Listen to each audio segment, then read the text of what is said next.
Chet Atkins called himself a certified guitar player. That doesn't begin to hint at his extraordinary range of achievements.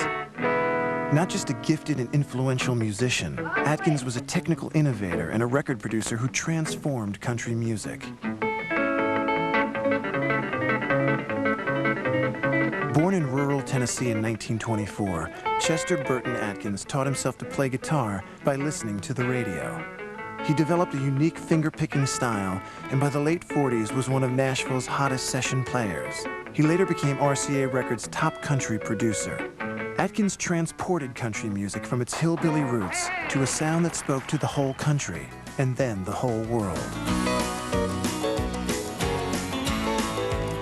Well, this one is great. This one, there's nobody like it. Along the way, he sold over 35 million records as a solo artist and won 14 Grammys. When Chet died in 2001, he left behind a music business he had transformed and generations of guitar players he inspired.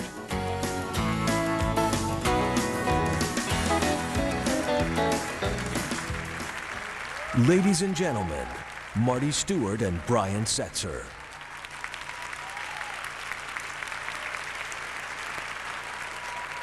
Thank you very much. Tonight we're here to honor another legend. I think Brian will agree there's every other guitar player, and then there's Chet. Chet Atkins began his career in country music and went on to transcend musical boundaries for more than 50 years.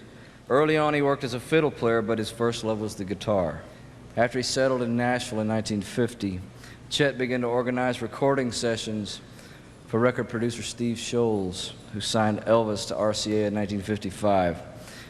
In January '56, Chet and Scotty played guitar on Elvis Presley's first Nashville sessions, which yielded Heartbreak Hotel. Pretty good way to start it out. When the Beatles first came to America in 1964, George Harrison was playing a Gretsch Country Gentleman model named after one of Chet's hit songs. Chet Atkins passed away.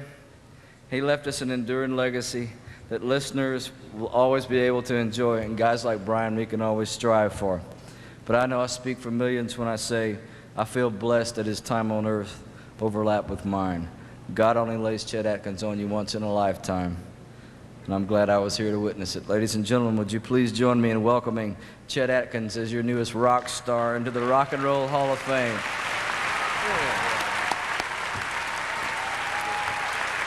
Chet's only grandson. Take it home for him.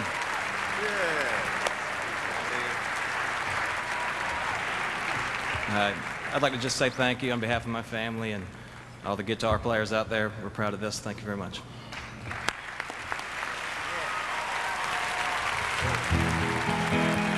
So I got to meet Chet Atkins last year before he passed away, and he goes, well, is there something I could show you? And I said, well, you got anything in B flat? And he goes, what are you doing up in B flat? And I said, I got these horn guys, the 16 horn players. So as he's showing me this stuff, he shows me this little lick. It goes like this.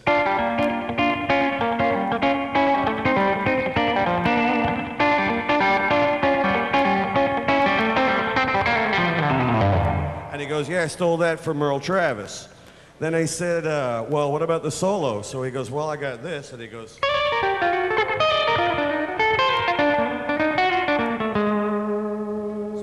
pretty good. Where'd that come from, man? He's just telling me he stole that from Jerry Reed. So he had a great sense of humor, and it really came out in his playing.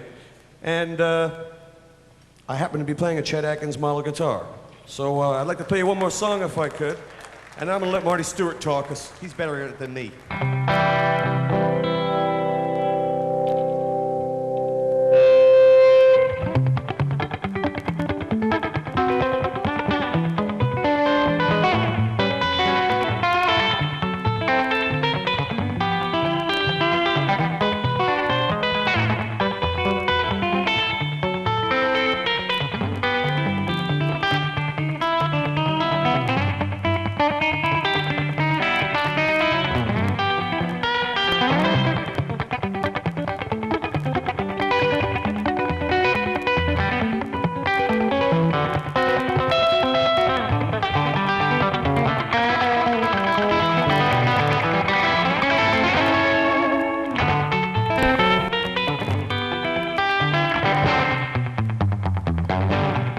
That's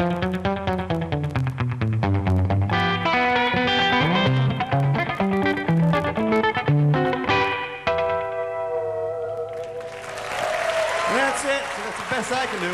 Thank you.